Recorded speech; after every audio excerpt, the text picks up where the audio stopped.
సామాజిక తెలంగాణ కోసం రాజీనామా చేసిన చరిత్ర ఏమన్నా ఉందా తెలంగాణ? నీ కోదండరామరెడ్డి జీతం తీసుకుంటే ఉద్యోగంలో జీతం వస్తుంది, పెన్షన్ వస్తుంది, జీతం వస్తుంది. మీకు అధికారం ఉంది. ఇవాళ సెకండ్ క్యాపిటల్ వస్తే మా 15 లక్షల ఉద్యోగాలు వస్తే మాకు వద్దంటవా? మేము ఊరుకోవాలా? మా 15 లక్షల మంది పోరాళ్ళకు ఉద్యోగాలు వస్తే తెలంగాణలో మాకు వాటా వచ్చిందా? మీ దొరలకు వాటా వచ్చింది, మాకు వచ్చిందా? ఇక్కడ కనీసం సెకండ్ క్యాపిటల్ వస్తే అంతో ఇంతో మాకు వాటా వస్తుంది, పవర్ షేరింగ్ వస్తుంది, మాకు ఉద్యోగాలు వస్తాయి. వారు ఇంతమంది నిరుద్యోగులు రోడ్ల మీద ఉండి గ్రూప్ 1 విషయంలో ఏం జరిగింది, ఉద్యమంలో ఏం జరిగింది? నువ్వు ఏం ప్రైవేటు ఉద్యోగాలు దాంట్లో వాటా వస్తుంది, అలాగే ఒక 5 లక్షలు సుమారు 5 లక్షల ప్రభుత్వ ఉద్యోగాలు వస్తుంది, అన్న వాటా వస్తుంది. నిర్మాణం పేరు బీసీలకు ఒక పార్టీ ఉందా ఇప్పటిదాకా? కరెక్ట్ గా మరి ఎట్లా అధికారం అవుతుంది? ఎస్టీలకు ఒక పార్టీ ఉందా ఇప్పటిదాకా? కరెక్ట్ గా ఎట్లా అధికారం అవుతుంది?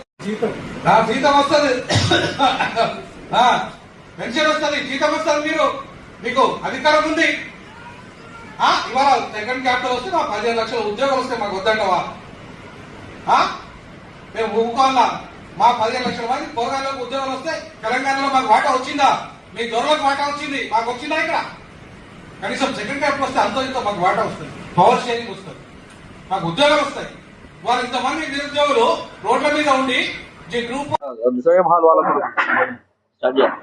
ఇవాళ హైదరాబాద్ లో సుందరయ్య విజ్ఞాన కేంద్రంలో హైదరాబాద్ ని దేశానికి 2వ రాజధానిగా చేయాలని డీజాక్ ఆధ్వర్యంలో రౌండ్ టేబుల్ సమావేశము నిర్వహించడం జరిగింది. ప్రొఫెసర్ గాలి వినోద్ కుమార్ గారి అధ్యక్షతన.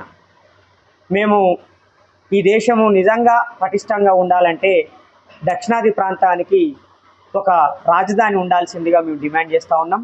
అదేవిధంగా సుప్రీంకోర్టు బెంచ్ని కూడా సౌత్ ఇండియాలో ఒకటి ఏర్పాటు చేయాలి.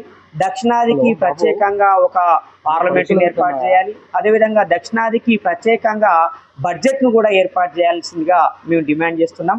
దక్షిణాది అస్తిత్వము, ఉనికి, సంస్కృతి, రాజకీయాల ప్రజాస్వామ్య రాజకీయాల పరిరక్షణ కోసము దక్షిణాదికి హైదరాబాద్ని 2వ రాజధాని చేయాల్సిందిగా, అది దేశానికి 2వ రాజధానిగా ఉంటుందని చెప్పి మేము డిమాండ్ చేస్తున్నాం.